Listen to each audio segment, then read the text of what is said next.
আমি একটা আজব পরীক্ষার সম্মুখীন হয়েছি। এই পরীক্ষায় কোনো প্রশ্ন নেই, কোনো উত্তর নেই। আমাকে শুধু কিছু দিক নির্দেশনা দেওয়া হয়েছে যেগুলো আমাকে মেনে চলতে হবে। আবার আমি চাইলে সেগুলো অমান্যও করতে পারবো। কেউ কিছু বলবে না।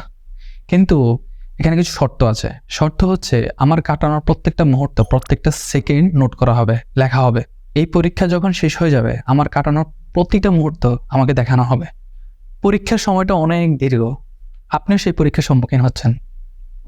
কিন্তু আমার আপনার মতো বহু মানুষ আমরা ভুলে যাই আমরা যে একটা পরীক্ষার মধ্যে আছি। এই দুনিয়াটাই তো একটা পরীক্ষা। যিনি এই পরীক্ষার আয়োজন করেছেন তিনি যুগে যুগে আমাদের জন্য মেসেঞ্জার পাঠিয়েছেন, নবী রাসূল পাঠিয়েছেন, যাতে করে আমরা বুঝতে পারি আমাদের এই দুনিয়াতে আসার আসল উদ্দেশ্য আসলে কি। সামনে আসছে রমাদান। আমরা নিজেদের জীবনকে আবার নতুন করে যদি শুরু করতে চাই, সবকিছু ভুলে আল্লাহ তাআলার কাছে যদি আবার ফেরত আসতে চাই, তাহলে নতুন করে সবকিছু শুরু করা খুব জরুরি। এই নতুন যাত্রা আপনি শুরু করবেন কিভাবে, কি পড়বেন? একদম নতুনভাবে যদি সবকিছু শুরু করতে চান, আমরা সাজেস্ট করবো দুইটা বই,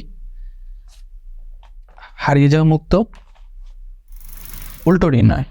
এই দুটো বই দিয়ে আপনারা শুরু করতে পারেন ইনশাল্লাহ। এই দুটো বইয়ের বিশেষ বিষয় হচ্ছে তারা একদম সম্পূর্ণ ইসলাম বিদ্বেষী, সে ইসলামকে দেখতেই পারে না। আপনার সেই সকল বন্ধুকে এগুলো উপহার দেওয়ার মতো। এবং একজন বন্ধুকে কিভাবে বোঝাতে হবে, বন্ধুর ভাষায় এটা বোঝানো হয়েছে। কোনো কমপ্লেক্স একাডেমিক আলোচনা নেই। প্রচণ্ড আন্ডাররেটেড এই বইটা, হারিয়ে যাওয়ার মতো প্রচণ্ড আন্ডাররেটেড। আমি কেন আন্ডাররেটেড বলছি এটা আপনারা না পড়লে বুঝতে পারবেন না। উল্টো নির্ণয় বইটা লিখেছেন মোহাম্মদ তোহা আকবর ভাই, যিনি আগে নাস্তিক ছিলেন।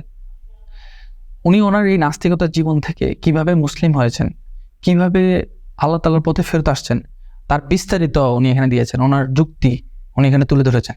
রমাদানে আপনার বন্ধুকে এই দুটো বই দিতে পারেন, আপনি নিচেও পড়তে পারেন ইনশাআল্লাহ তাআলা।